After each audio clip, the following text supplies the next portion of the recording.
Good morning to everyone. I am your social studies teacher K. Surendra. Where now I can go to that 13th chapter in our social studies paper 2 lesson. Actually, in our 10th class we have 22 chapters. So you know that 22 chapters in our 10th class, it is the syllabus designed by our Andhra Pradesh government. In paper 1 we have 1 to 12 chapters, paper 1 lessons, 13 to 22, 10 chapters in paper 2. Total 22 chapters in our social studies. It is designed by our state government to give the syllabus to 10th class. Actually, 1 to 12 chapters in our paper 1 belongs to geography and economics lessons. Paper 2, 13 to 22 chapters, history and civics lessons.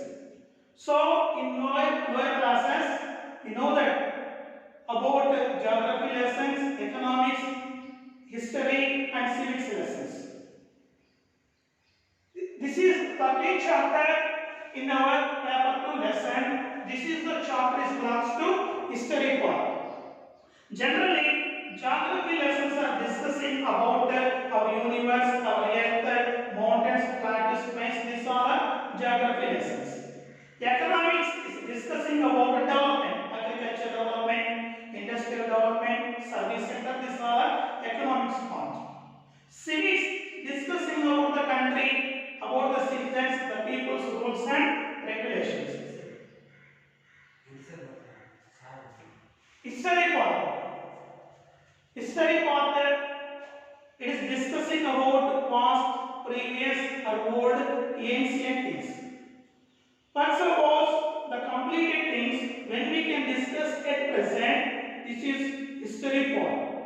Why I am giving this brief information? To go to that lesson before, we know that lesson, this belongs to geography, or this belongs to economics, civics, and history part. Let us I can go to this lesson, the paper 2, 13th chapter. The world between wars from 1900 to 1950, part 1. When you can see this lesson, you can understand this is the lesson belongs to history part. Why? Because here mentioned times 1900 to 1950. It means from 1900 to 1950. What are the instances that happened worldwide? We are discussing present situation at present. So, when we can discuss the past, or previous, or ancient, or old, we can call it history part. So, this is the lesson part A and part B. The lesson is divided into two parts, part A and part B. Why they divide the lesson part A and part B? The textbook writers have lengthy information. That's why the lesson is divided into part A and part B. Now, the war between wars from 1900 to 1950. Here, we are discussing about the war. It means we are discussing about number of countries. So, number of countries, especially which time period we are discussing about 1900 to 1950. From 1900 to 1950, what are the incidents that happened throughout the world, worldwide?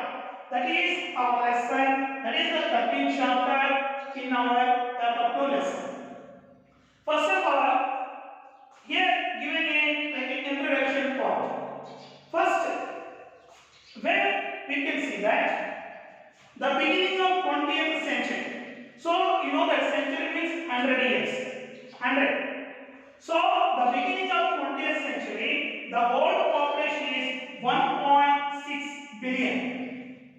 So, you know that 1 billion is equal to 10 lakhs. 1 billion is equal to 100 crores. After you can multiply 1.6 billion. So, the world population is 1.6 billion at the beginning of 20th century. So, in this time, when we can observe industrial capitalism. In our 9th class, you know that the industrial revolution. The Industrial Revolution started in European continent, especially in Britain country. So, the industrial capitalism changed the way of the people's lifestyle. When the industries are going to develop, most of the people are going to work in industries because to get to earn a job, by that job to get money. So, in the Britain country, when it is developed industries, most of the people are joined the industries to earn and to get money. So, we can call livelihood.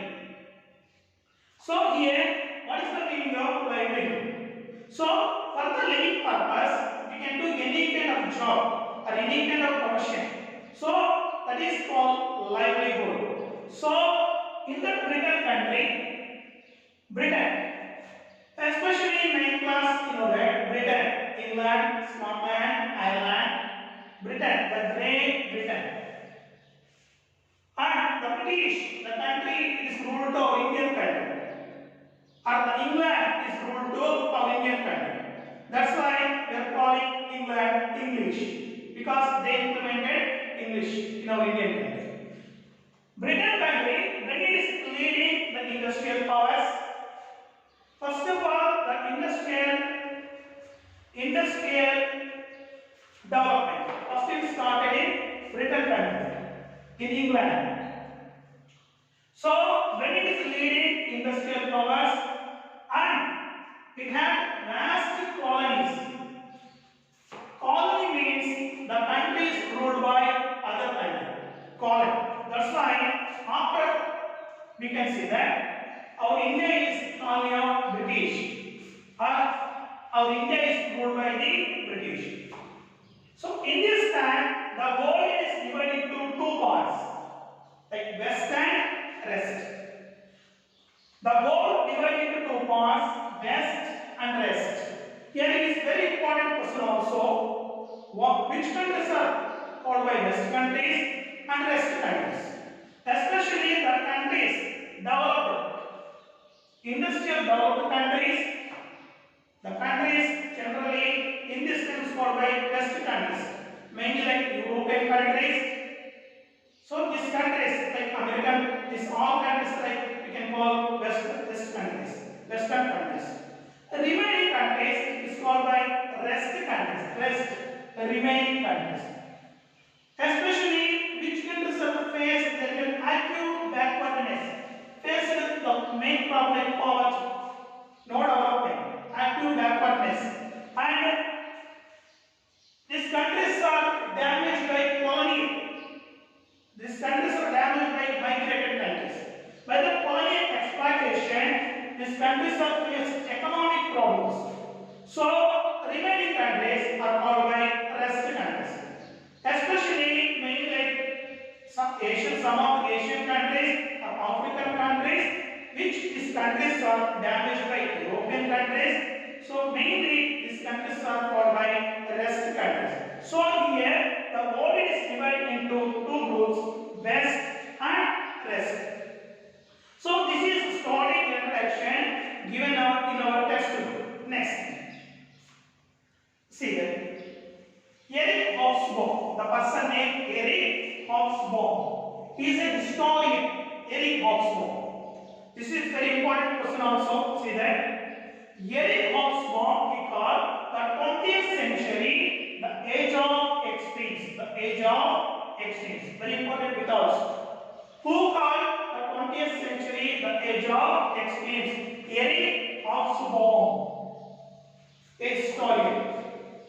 Or sometimes giving reverse direction, reverse bit there. The age of extremes is called by Eric, the 20th century age of extreme. Who given this definition? Eric Hobsbawm.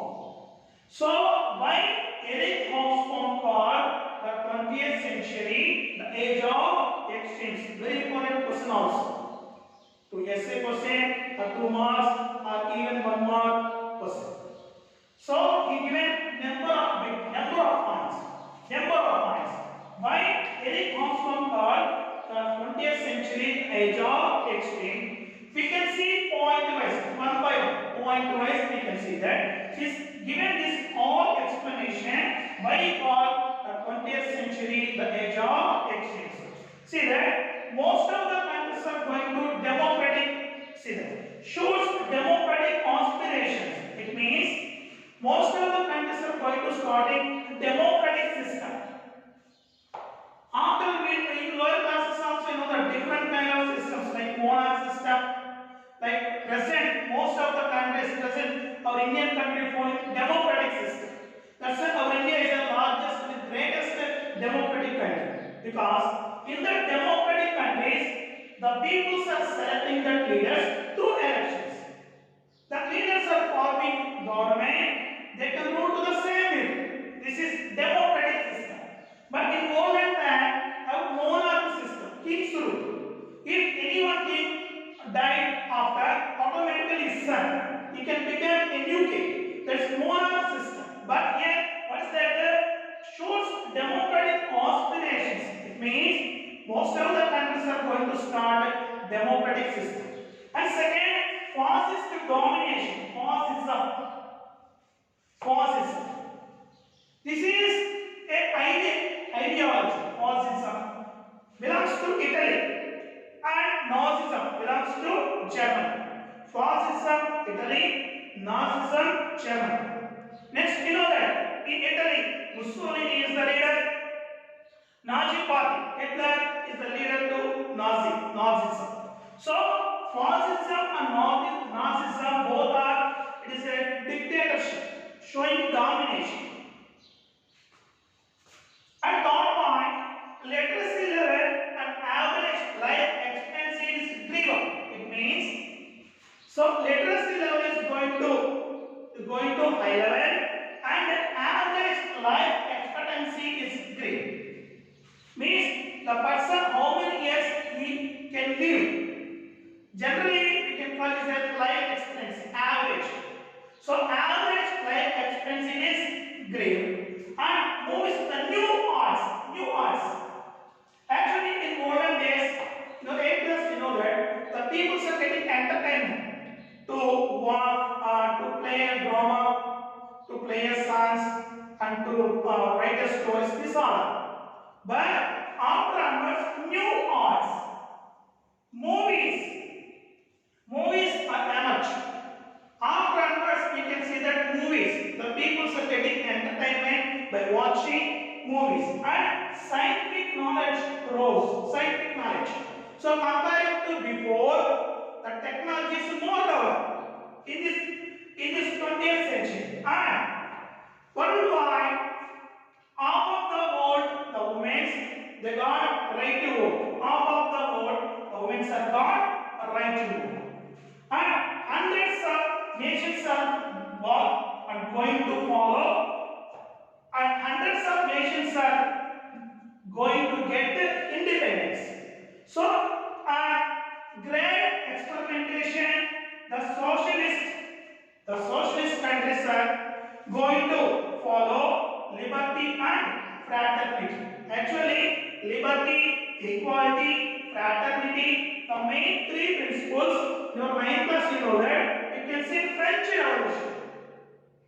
The peoples are fighting in that France mainly to get main three principles: liberty, equality, and fraternity.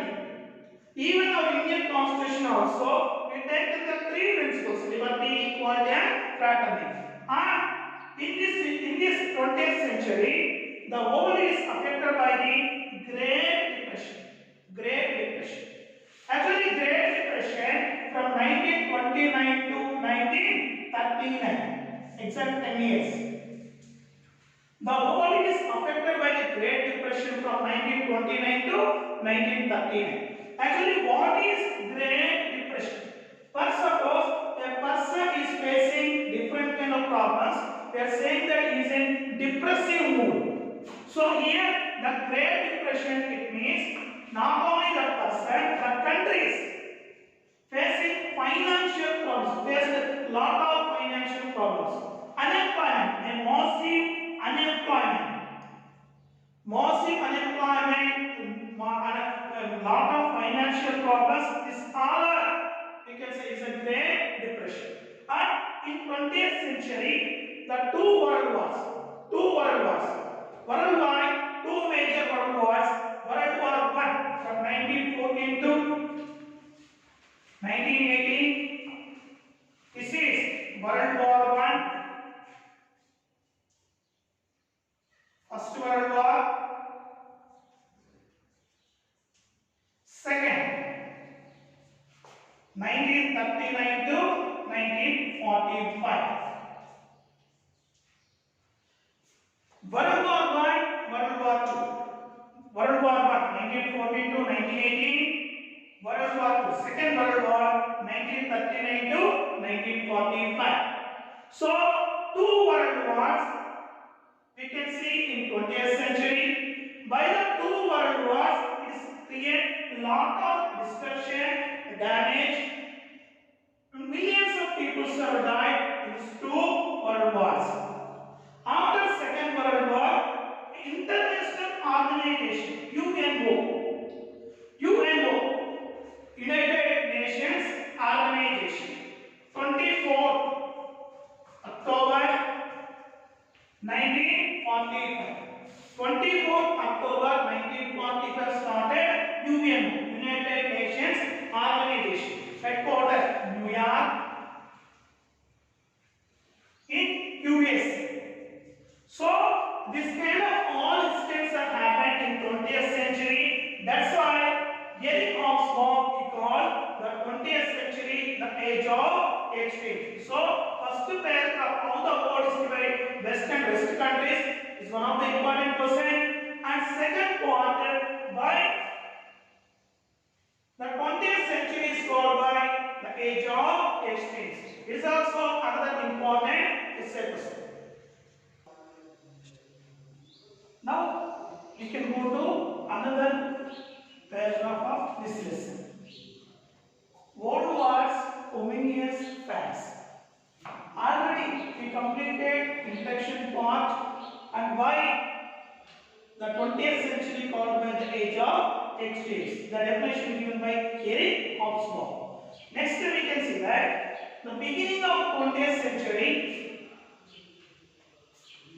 especially European countries are going to develop their industries. Already we know that the industrial revolution started in European continent. First it started in Britain and England country. So when these countries are going to develop their industries, especially Western countries, here they are given industrial developed countries. First like Britain, USA, Germany, France, Italy and Japan. Here only the Japan belongs to Asian country and US belongs to North American country. Like Britain, Germany, France, Italy. These all countries belongs to European countries. So mainly these countries are going to develop their industries. So industrial development. Actually we know that to develop them or to start the industry, we need some requirements. First of all, we need land, labor, capital and organization.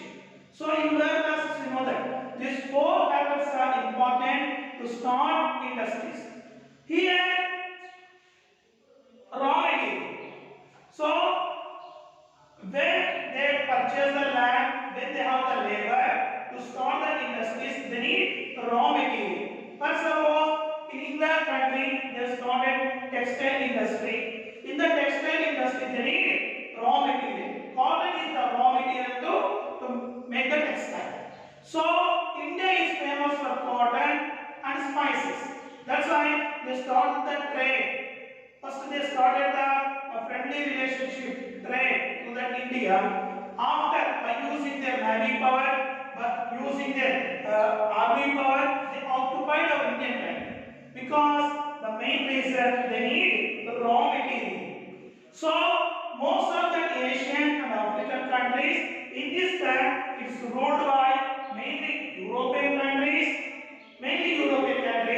and like Japan and some other countries. So the industrial developed countries, these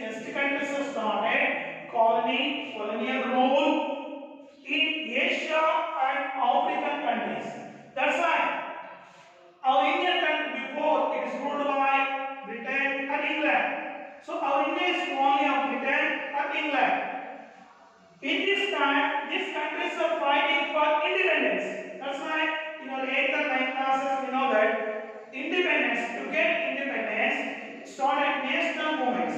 So these countries are struggled to get their independence.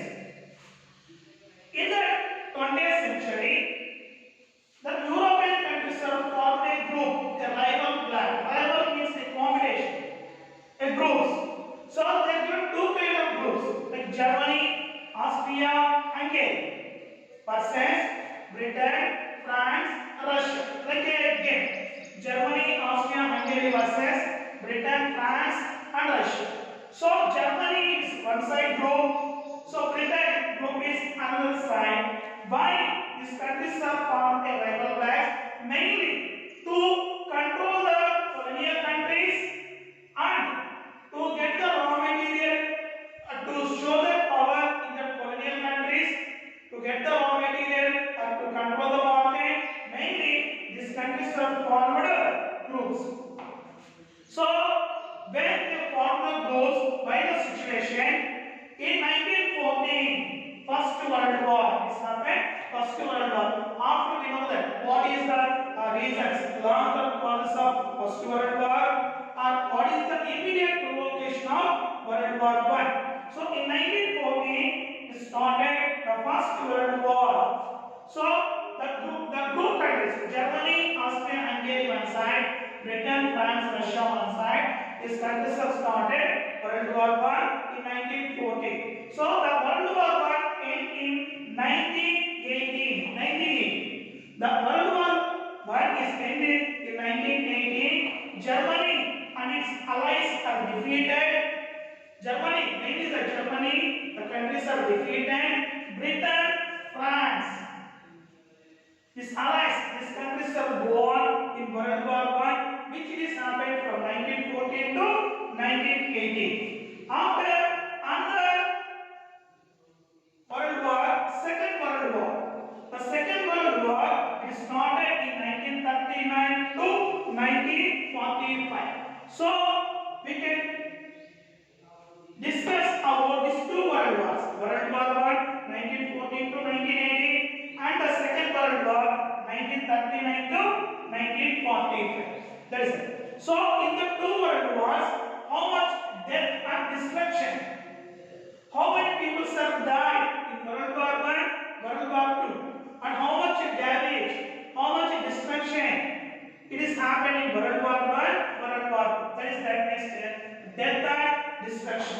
So when we can observe two World Wars, we know that World War I 1914 to 1918, Second World War 1939 to 1945. In the two World Wars, unprecedented scale. In English, the word unprecedented means before it did not happen. So that kind of situation, before we never see, unprecedented scale of that kind of destruction and damage is happening in World War I, World War II. First of all, in World War I, 10 million men are in battle, are in war. 10 million. 1 million is equal to 10 lakhs. So 10 million, it means 1 crore. So the 10 million men are in battle. So in that, including 75,000 Indian soldiers. 75,000 Indian soldiers, because in that time our India is ruled by the British, Britain or England.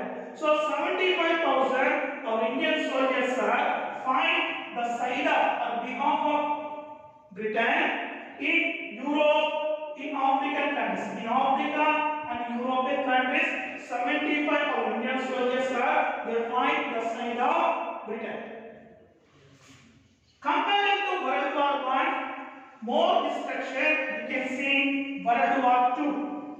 So in that World War II, 22 to 25 million. Already know that 1 million is equal to 10 lakhs. So 22 million to 25 million, the military casualties are dead in World War II. And 40 to 52 civilians, the people, 40 to 52 Many of the people have died in that World War II. And it included 6 million Jews, especially Jews, the peoples, after that the Jews they hated by the Hitler, Adolf Hitler is Nazi party leader, is the leader to Germany. So it included 6 million Jews in Holocaust in Germany. And in the Second World War, USA dropped atom bomb. Actually, there is one reason. Actually, Japan country first is attacked USA Pearl Harbor.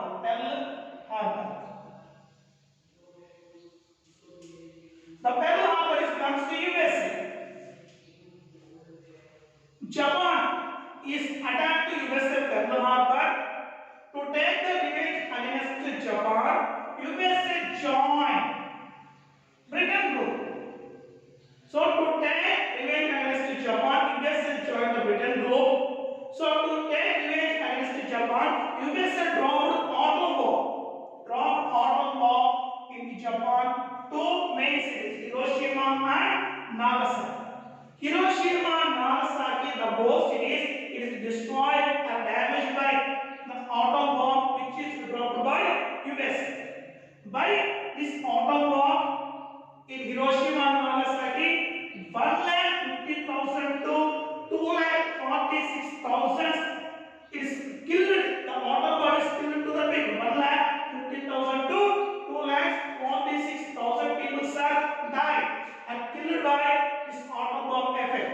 And by this atom bomb, it's created long-term diseases. So, long-term diseases like leukemia and cancer.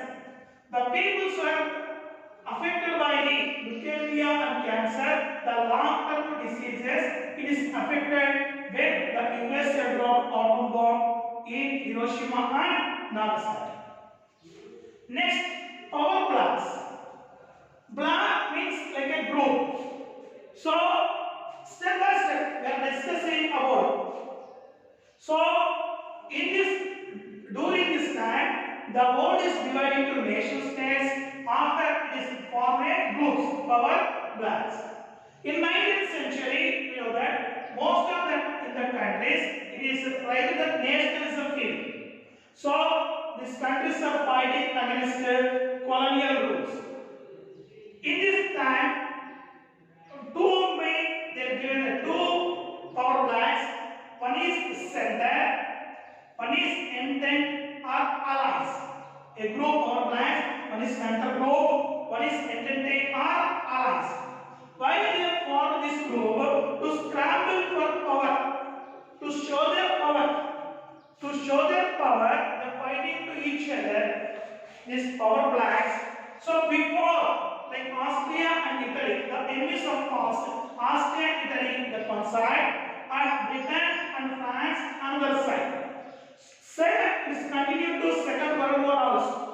Same is continued to Second World War. In the Second World War, time is called by Axis and allies.